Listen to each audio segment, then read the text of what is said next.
Can you remember the first time someone asked you, what do you want to be when you grow up? At the time, did you already think there was a right answer or a wrong one, or even that you'd get laughed at?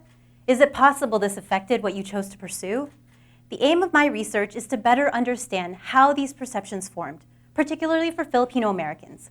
I hypothesize that even though today's Filipino Americans were not directly subject to colonization, the remnants of colonialism continue to impact their career choices.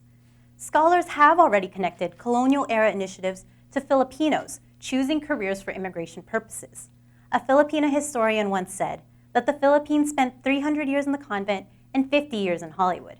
Spain brought Catholicism, and the US brought the American dream.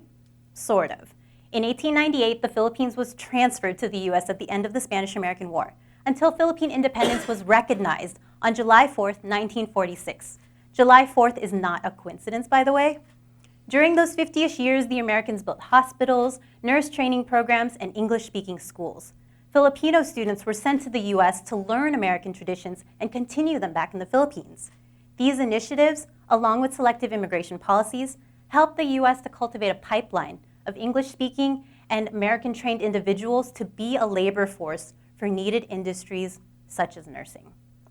My research focuses on their descendants who were born in the United States and how Filipino Americans are also overrepresented in nursing, even without immigration as a motivation. We know early career aspirations are shaped by what we're exposed to. But consider, what if your parents' generation was specifically allowed into this country because of their career choice? Or what if you knew other immigrants with degrees in fields like philosophy or even medicine who were allowed to immigrate but could not transfer their education to comparable work once in the US?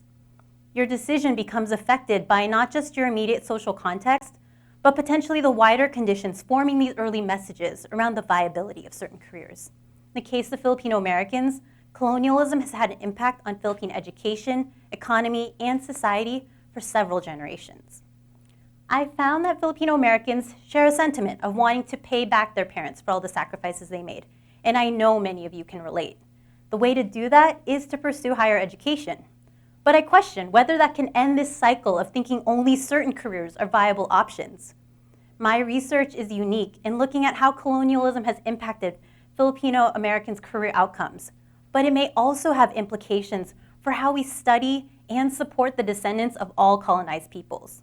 My goal is that educators make more options seem possible, and that for all of us, as mentors and loved ones, help widen the definition of what it means to be successful.